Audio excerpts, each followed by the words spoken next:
Coba Ler. Ya, Assalamualaikum warahmatullahi wabarakatuh. Selamat siang. Kami dari gelombang 4 Latsar Angkatan 47.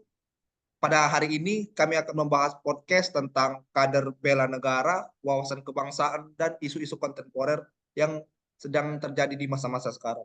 Bersama saya Muhammad Harliansa dari BPTD kelas 2 Papua dan teman saya. Made Raditya Chandra Rohjiwa dari BPTD kelas 2 Maluku Utara. Ya, ya, di sini kami akan membahas tentang isu-isu kontemporer. Eh, Apalagi terkait tentang wawasan kebangsaan. Wawasan kebangsaan yang sangat penting bagi kita ketahui bahwa di zaman sekarang ini, di era yang lebih modern ini, kita harus membahas, kita tidak boleh apatis tentang wawasan kebangsaan yang berada di isu-isu sekarang. Apalagi di zaman sekarang ini banyak orang-orang yang tidak mempedulikan ilmu-ilmu tentang wawasan kebangsaan. Apalagi di zaman sekarang ini kita tidak akan mengetahui lagi tentang Pancasila, banyak yang tidak mengetahui Undang-Undang Dasar ataupun Bhinneka Tunggal Ika. Bahkan anak-anak di zaman sekarang pun umur-umur 5 sampai 10 tahun itu nggak tahu apa arti Bhinneka Tunggal Ika. Jadi kita sebagai warga negara yang baik itu kita harus memahami apa arti Bhinneka Tunggal Ika itu sebenarnya. Ya gimana untuk Mas Tojiwa sebagai salah satu ASN, calon ASN lah, yang terutama dari daerah wilayah Indonesia Timur ini kita kan sering nih membahas tentang isu-isu yang beredar karena di zaman sekarang ini banyak sekali masyarakat sekitar itu masih banyak yang apatis tentang NKRI dan Bhinneka Tunggal Ika. Bisa Mas Tojiwa sampaikan, aspirasikan. Silakan Mas Tojiwa. Baik, rekan Harli, mungkin benar sekali apa yang dibilang dari Mas Harli sendiri, bahwa untuk bela negara ataupun wawasan kebangsaan sendiri untuk anak di bawah umur 10 tahun ke bawah itu sekarang bukan sudah atau tidak adanya kemauan untuk mengetahui apa arti dari Bhinneka Tunggal Ika itu sendiri. Maksudnya dari orang tua pun tidak ada menekankan bahwa rasa cinta tentang bangsa Indonesia itu sendiri. Maka dari itu mungkin dari kita ataupun dari masyarakat perlu untuk menanamkan rasa cinta tanah air terhadap anak di bawah umur, sehingga bisa dari kecil sudah terjalin apa namanya eh, rasa cinta tanah air terhadap bangsa kita sendiri gitu Mas Arli. Benar sekali. Peran orang tua itu sangat penting dalam membahas tentang rasa cinta tanah air. Eh, di zaman sekarang ini yang era modern ini tentunya penting untuk orang tua memberitahukan, sosialisasikan kepada anak-anak di bawah umur ataupun anak-anak yang masih di SD itu ditanamkan rasa cinta tanah air. Dan mereka-mereka pun harus tahu tokoh-tokoh inspiratif, tokoh-tokoh yang pernah ada, yang pernah berperan dalam memperjuangkan kemerdekaan bangsa Indonesia. Pahlawan-pahlawan revolusi itu mereka harus tahu, harus diajarkan.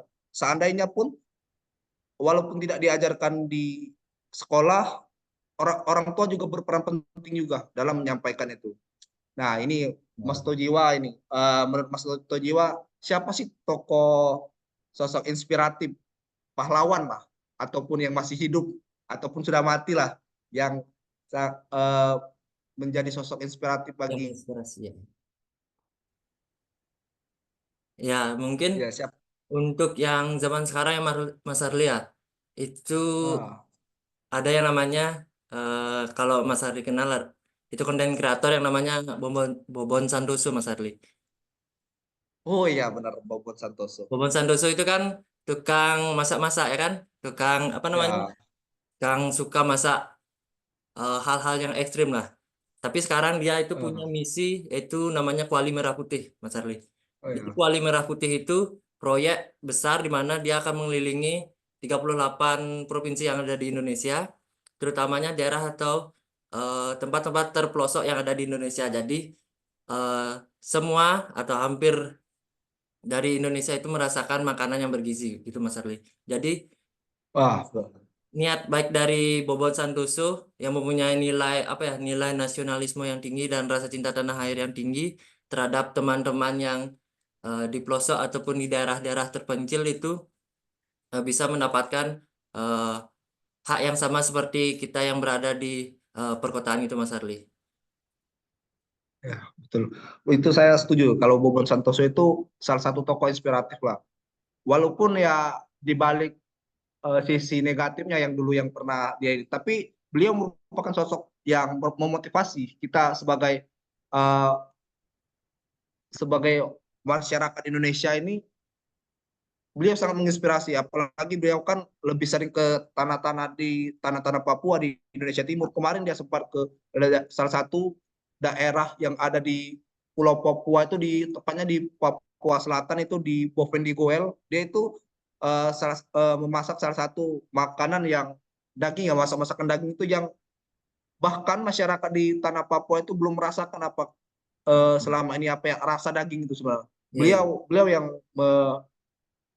yang memotivasi kita. Nah, ini peran penting sebagai content creator juga, itu harus memberikan hal-hal positif, bukan hanya cuman menyampaikan hal-hal yang jelek-jelek saja, tapi ya kita sebagai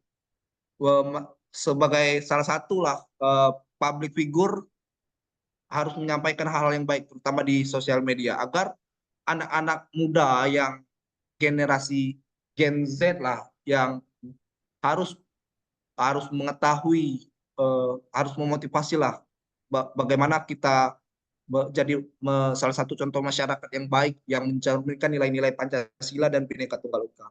Mungkin itu saja ya, sekedar info-info yang tentang kita bahas tentang wawasan kebangsaan dan nilai-nilai isu-isu kontemporer yang saat ini beredar di Indonesia. Mungkin ada yang disampaikan lagi sama Mas Tujiwa, ada? Mungkin cukup, Mas Arli.